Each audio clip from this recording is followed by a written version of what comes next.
ብዙዎቻችሁ ዩቲዩብ ላይ የመጀመሪያ 1000 ሰብስክራይበር እና 4000 ዋች አወር እጅግ በጣም ከብዷችሁ ሊሆን ይችላል። ነገር ግን በዚህ ቪዲዮ ምን ያክል ቀላል እንደሆነ ብነግራችሁስ? ከእናንተ የሚጠበቀው የምነግራችሁን ነገር መተግበር ብቻ ነው። ይህንን ቪዲዮ ላይክ፣ ቻናሉን ደግሞ ሰብስክራይብ እና ሼር በማድረግ ጀምሩት። በቅድሚያ እንዴት በቀላሉ 1000 ሰብስክራይበር እንዴት እንደምታገኙ ነግራችኋለሁ። መጀመሪያ ላይ ግን ሰብስክራይበር ላይ ያላችሁን አመለካከት መቀየር ይኖርባችኋል። ዩቲዩብ ስትጀምሩ ሰብስክራይብ ቁጥር ላይ ማተኮር የለባችሁም። ይልቁንስ ማተኮር ያለባችሁ የቪዲዮ ቪው ላይ ነው።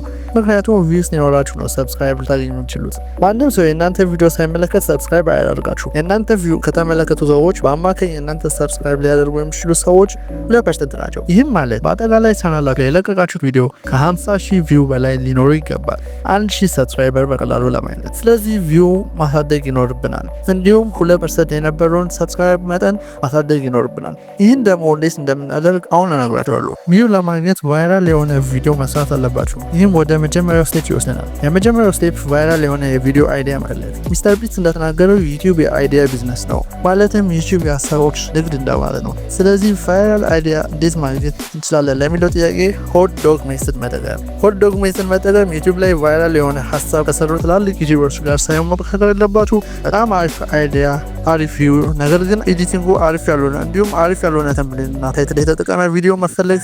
ከዛ ያንን አይዲያ በመውሰድ እናንተ አሪፍ ኤዲቲንግ፣ አሪፍ ታይትል እና አሪፍ ተምብኔል እንዲሁም በጣም ምርጥ በሆነ መንገድ ለተመልካቾች ማቅረብ። ተመኑኝ፣ ይህን መንገድ ከተጠቀማችሁ በጣም ብዙ ቪው ታገኛላችሁ፣ እንዲሁም በጣም ብዙ ሰብስክራይበር ማግኘት ትችላላችሁ። አሁን ወደ ሁለተኛው ስቴፕ እንሄዳለን። ሾርት ቪዲዮ በመጠቀም በቀላሉ 1000 ሰብስክራይበር ማግኘት። ዩቲዩብ ላይ ሾርት ቪዲዮ በቀላሉ ቫይራል የሞትና ብዙ ሰብስክራይበር የማግኘት እድላችሁ ከሎንግ ቪዲዮ በጣም የተሻለ ነው። ስለዚህ በቀላሉ 1000 ሰብስክራይበር ማግኘት የምትፈልጉ ከሆነ ከዚህ በፊት የሰራችሁትን ሎንግ ቪዲዮ ወደ ሾርት በመቀየር ቢያንስ ከአንድ ቪዲዮ ከ3 እስከ 5 ሾርት ቪዲዮ ማግኘት ላላችሁ። ይህንን ካደረጋችሁ እጅግ በጣም በአጭር ጊዜ ውስጥ 1000 ሰብስክራይበር ማግኘት ትችላላችሁ። እድላችሁ በጣም የሰፋ ነው የሚሆነው፣ ምክንያቱም ሾርት ቪዲዮዎች ከሎንግ ቪዲዮ በላይ ቫይራል የመውጣት እድላቸው እጅግ በጣም ከፍተኛ ነው። አሁን ወደ ሶስተኛው ስቴፕ እንሄዳለን። እሱ ምንድነው? ሰዎች የሚፈልጉትን ቪዲዮ መስራት። ዩቲዩብ ስትጀምሩ በጣም መጨነቅ የሚኖርባችሁ ለሰው ይዛችሁ የምትመጡት ሀሳብ ላይ ነው። ሰዎች የሚፈልጉትን ቪዲዮ መስራት። ምክንያቱም ሰዎች የሚፈልጉትን ቪዲዮ የምትሰሩ ከሆነ ቪው እና ሰብስክራይበር ምንም አያሳስባችሁም። ብዙዎቻችሁ የምትሰሩት ስህተት ዩቲዩብ ስትጀምሩ አሪፍ ካሜራ፣ አሪፍ ማይክ፣ አሪፍ ስቱዲዮ ማዘጋጀት ላይ ነው እንጂ አሪፍ ሀሳብ ላይ ማዘጋጀት አይደለም። ስለዚህ በፈለጋችሁ ጊዜ ውስጥ 1000 ሰብስክራይበር እና 4000 ዋች አወር ማግኘት ከባድ ይሆንባችኋል። ስለዚህ እንደነገርኳችሁ በቅድሚያ ሰዎች ምን ማየት ይፈልጋሉ የሚለውን ሪሰርች አድርጉ። ወደ አራተኛው ስቴፕ ስናልፍ ሪቴንሽን መጨመር። ሪቴንሽን የሚባለው አሁን ምስሉ ላይ የምትመለከቱት ግራፍ ነው። ዩቲዩብ ላይ እጅግ ወሳኝና ጠቃሚው ሪቴንሽን ነው። ምክንያቱም ይህ የሚያሳየው ሰዎች የእናንተ ቪዲዮ ለምን ያክል ጊዜ ቁጭ ብለው ተመልክተው የሚሉትን ነው። ዩቲዩብ የሚጨነቀው ስለ አንድ ነገር ብቻ ነው። ይህም ተመልካቾች ቪዲዮን እስከ መጨረሻው ቁጭ ብለው ተመልክቶታል ወይስ ቪዲዮ እንደጀመረ ነው ጥለው ያወጡት የሚለውን ነው። ይህንን ካየ በኋላ ብዙ ተመልካቾች ቪዲዮን እስከ መጨረሻው ቁጭ ብለው ከተመለከቱት ዩቲዩብ እናንተ ቪዲዮ በጣም ለብዙ ያዳርስላቸዋል። ነገር ግን ብዙ ተመልካቾች ቪዲዮን እንደገቡ ጥለው ከወጡ ዩቲዩብ የእናንተ ቪዲዮ ለማንም አያደርስ። ስለዚህ ምንም አይነት ቪው አይኖራችሁም ማለት ነው። አሁን ይህንን ሪቴንሽን እንዴት ማሳደግ እንደምትችሉ እንገራችሁ። የመጀመሪያውን 30 ሰከንድ እጅግ በጣም ወሳኝ ነው። ምክንያቱም ተመልካቾች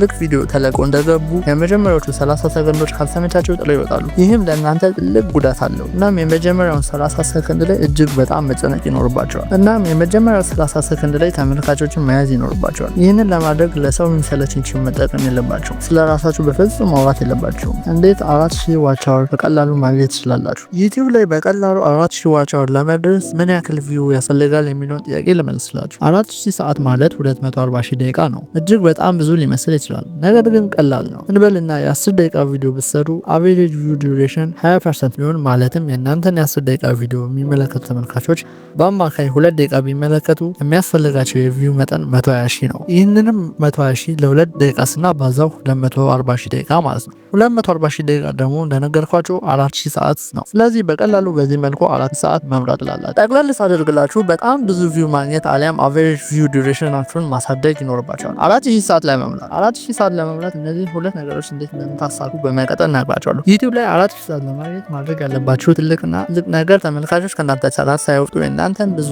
ቪዲዮዎች እንዲመለከቱ ማድረግ ነው። ይህም ወደ መጀመሪያው ስቴፕ ይወስደናል። የመጀመሪያው ክፍል ፕሌሊስት፣ ኢንድስክሪን እና ዲስክሪፕሽን ላይ ቪዲዮ ማስቀመጥ ነው። ኢንድስክሪን ደግሞ ተመልካቾች የእናንተ ቪዲዮ አይተው ሲጨርሱ በቀጣይ እናንተ ሌላ ቪዲዮ ይመጣላቸዋል። ስለዚህ አሁን ከእናንተ ቻናል ሳይወጡ ረጅም ሰዓት የእናንተ ቪዲዮ በተከታታይ ይመለከታሉ። ይህንን ዋች አወራችሁን በፍጥነት እንድትሞሉ ይረዳቸዋል። ቀጣዩ ሊንክ ዲስክሪፕሽን ላይ ማስቀመጥ ነው። ይህ ይህም ቅድም በነገርኳችሁ ዘዴ ተመልካቾች ከእናንተ ቻናል ሳይወጡ በቀላሉ የእናንተ ቪዲዮ በብዛት እንዲመለከቱ ያደርጋል። እነዚህን ዘዴዎች በመጠቀም በቀላሉ 4 ሰዓት መምራት ስላላችሁ። ሁለተኛው ስቴፕ ደግሞ ተመልካቾች ኮሜንት እንዲያደርጉ ማድረግ። ይህንንም ስታደርጉ ግን ዝም ብላችሁ ተመልካቾችን ኮሜንት አድርጉ ማለት አይደለም። ይልቁንስ የተለያዩ ጥያቄዎች በመጠየቅ ኮሜንት እንዲያደርጉ ካደረጋችሁ ተመልካቾች የእናንተን ቪዲዮ እስከመጨረሻው እንዲያዩ ማድረግ ስላላችሁ። ለዛሬ የነበረን ቪዲዮ ይህንን ይመስላል። በቀጣይ ቪዲዮ እስከምንገናኝ ድረስ መልካም ጊዜ ይሁንላችሁ።